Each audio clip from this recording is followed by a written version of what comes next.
in the expensive services, relationship is king. Positioning yourself as an authority in the field and connecting with people, because when people need a new website or something expensive, they never try to just find a completely stranger. They first try to see in their network, who do I know that could actually do that for me?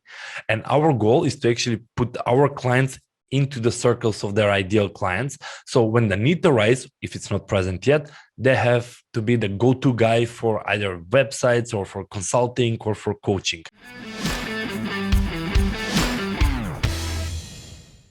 Hey guys, welcome back to the show. Sean here, and I have with me a guest from the other side of the world. I have Mr. Dancho Dimkov, and he is the CEO and founder. So guys, we have a CEO and founder here on the show of BizzBee Solutions, and what they do is they do B2B lead generation solutions for businesses, SMEs mostly, all over the world. And they have a team of 25 people, and he founded it from ground up. And right now he has graduated in seeing the horizon instead of being hands-on, knee-deep in the operations and looking at each tree. Now he's looking at the forest, and that is what we are about to learn from here today. Dancho, thank you so much for being here on the show. Yeah, hello, Sean. Thank you very much for inviting me to the Leadership Stack podcast. I really hope I can meet up with more leaders and trying to inspire some of them. I'm sure you will. And maybe the first thing that I want to learn from you, Dancho, is how did you come about BizzBee Solutions? Why is that the name? Why is that what you're doing right now? What is your why? What's the purpose why you started this thing? Well, Sean, I usually say I have a long version and a short version. For the long version, I need a beer. I'm not going to do that without the beer next to me. So I'll stick to the short version this time. But BizzBee is a management/sales consulting company, and it didn't start it like that. I mean, I was working in a software development company as a project manager in a corporate world, but it was really routine job from 9 to 5, not really exciting. And in free time, I was actually going to the freelance world like Upwork or Udemy or whatever. And I was actually really inspired to work with entrepreneurs, with startups where they had so exciting ideas to work around. So I was really 8 hours at work, 8 hours after work on the exciting part. And at some point I was like, wait a minute, actually after work, I'm making more money than during the work. Plus it's more really exciting when you talk with entrepreneurs, with hustles, with solving different kind of problems. And this was actually for me tipping point as an entrepreneur to say, you know what, I'm quitting my job. I'm continuing on my full time, although it was scary because I was recently married, but it actually worked out pretty good because when you don't have a job, actually you can travel. And me and my wife, we said, let's become digital nomad. I'm in Macedonia, by the way, and I doubt that anyone knows where is that on the map, but it's really close in Europe. So we had the opportunity to go to Germany, to go to Italy, to go to France, to go to Netherlands, and really, wake up in the morning, go to a club, work a bit in a coffee bar, travel a bit, then do some additional work at night. And it was really quite 6 to 9 months traveling around the world and still getting some money on the side. The problem there, it came that when I got sick, there is no revenue because my wife takes care of me. I mean, nothing serious sick, but when someone needs to take a step back, there is no money because you're being still paid by the hour. And that's the tipping point where I realized that, okay, Dancho, if you really want to grow a family or have kids in future, you really need to figure out a more sustainable way of how the company can keep growing even without the you. And maybe this is how actually your point on how seeing the forest and not the trees, even from the core fundamentals when BizzBee was founded, was that I need to build a company that can work without me. So we got back to Macedonia. I actually took 4 interns, found some secondhand furniture because it's not like we had the money, and rented a really old apartment in a really old building. You're not going to like it. If I have images, I would have shared it, but luckily I don't have it. But my goal was that I have 3 months. I had enough money to cover the interns for 3 months. It will be either it's going to succeed, or if it fails, I didn't spend a lot of money. I'll just find myself another job, and that's about it.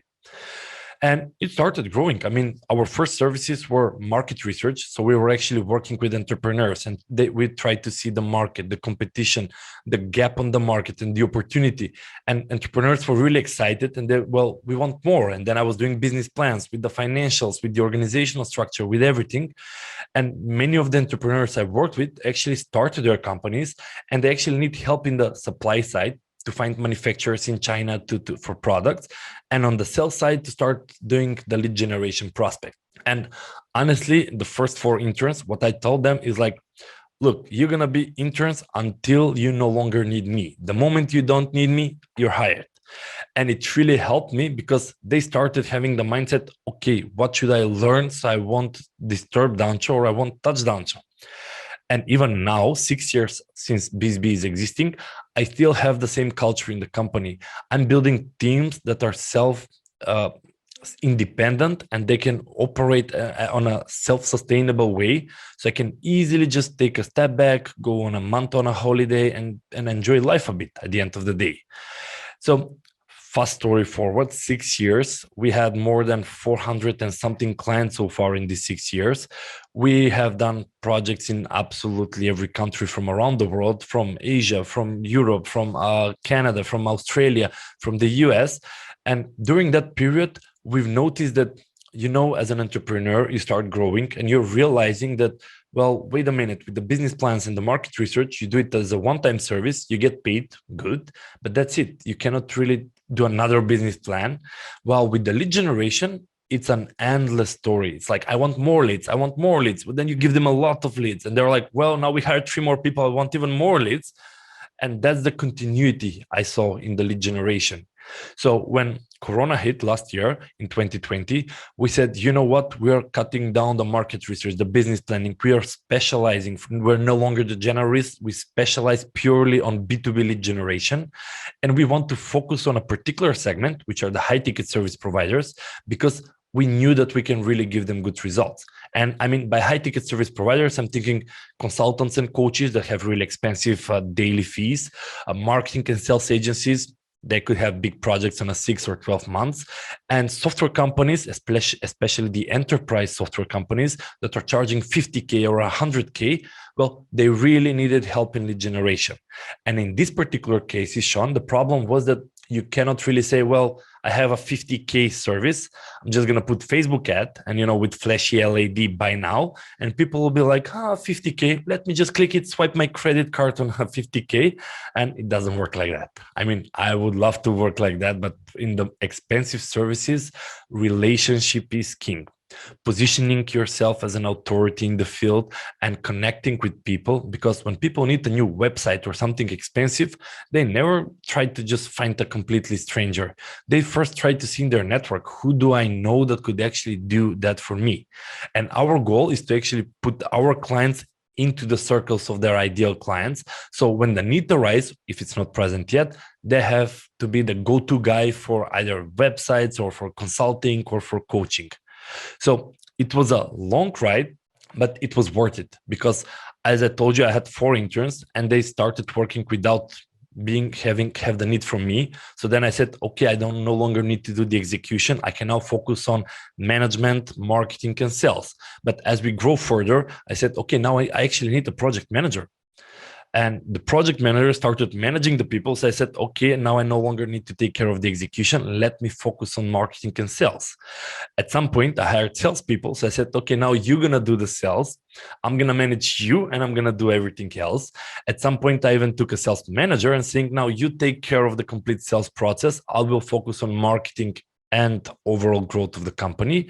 And fast forward, now I have a team of marketing people with a marketing manager that are generating traffic and leads that are going to the sales, and sales are actually being able to qualify them, give proposals, close, and then it goes to the project manager with her team. They're actually being able to execute on the project and do the fulfillment. So it is a really nice circle where even if I disappear for 6 months, I know that the company will keep generating revenue, but not just revenue, it's going to keep growing, because at the end of the day, that was my first thought 6 years ago, how to actually create a business that, I mean, my wife got pregnant after 1 year, so I could just take a step back and just try to be with the family. Or now I can actually take a long holidays. I don't take, I try to take frequent holidays, but not long. But at the end of the day, the whole goal is to have the freedom to work on the business rather than in the business. And maybe, Sean, this is what really resonated with me when you said, well, Dancho, you know what, how to see the forest and not the trees. And you really need to find time to take yourself out of the equation, start looking at the big picture. Where are you headed? Are you happy? What's the future of your business, and how to reshuffle the cards in order to make it more efficient? But also, you really need to take yourself out of the equation, because otherwise, how you gonna do the visioning process? How you gonna start just sitting and thinking what's the one thing that you can actually do in order to get a ripple effect on your business? And this is really why I believe that even if we are full-time people, even if we have two full-times, like 18 hours per day working in our businesses, we really need to find time, 1 or 2 hours, and just reflect on where we are and where we want to be. Very cool. So I listed down so many questions in my head as you were sharing your story about how you started up. I could resonate with you so much, because when I started SEO Hackers some 11 years ago, I was doing everything, and so were you as the CEO and founder. And one of the main goals is to, as you said, take yourself out and work on the business rather than in the business. And you start quitting jobs. Like I start quitting being the janitor when I finally had enough revenue to hire people. Now, I wonder, what were some of the things that you started quitting as your business grew? And I want to know, like, which ones did you quit first and which ones did you quit last? I quit everything now. I'm just focused on growth. But when I started quitting the execution, because the fulfillment is the easiest part. If you have a client, if you manage to sell it, if you clear out the expectations, and also on the execution, you have clear procedures and steps that needs to be followed. And this is actually why it helped me, because I have a saying, Sean, that entrepreneurs are a bit lazy people. They try to automate or standardize everything because it's a lot of effort to invent everything from scratch every time. So when you have clear procedures, you can just share the execution to someone else to help you. My second thing that I quit as a job was the project management, because when you have 5, 6, 7 people that you need to manage, it's a full-time job. How are you going to focus on growing your business when you're focused on doing the execution again, just from a management perspective? Then I should have thought about quitting the marketing, but we didn't have marketing. When I started BizzBee, it was really centralized around Upwork and the freelance platforms. So I had zero marketing, actually. You just go on the gig economy on Upwork, try to find several job posts, apply, get few jobs, bring it to the project manager. There you go. So when I even started with the sales team, they were doing what I knew, how to apply on Upwork and get more gigs or projects, and then do the execution. And here was the painful problem, that after 3 years, we said, you know what? It's really competitive on these freelance platforms. I mean, it's more price-driven projects where everybody are just undercutting with a lower price, and for every job opportunity, there are like hundreds of applications, and we really need to get out of this and go in the real life where we can actually be the only one that they send a quote. And then I realized that we had zero marketing up to that point, because we didn't need it. I mean, if you ask me, I had zero cost, because I just apply on a few jobs, got the projects, give it to the project manager, do the execution. So what I was able to do is actually first quit my sales job. So I actually had people to do the sales, and I focused myself full-time on marketing. And by full-time on marketing, building the website, the social content, the blogs, the newsletter, the SEO, a lot of stuff. Then I started bringing people for the funnels, for the ebooks, for the email sequence and everything. And now I have a project manager who actually takes care of the marketing. And that's the last part I actually quit.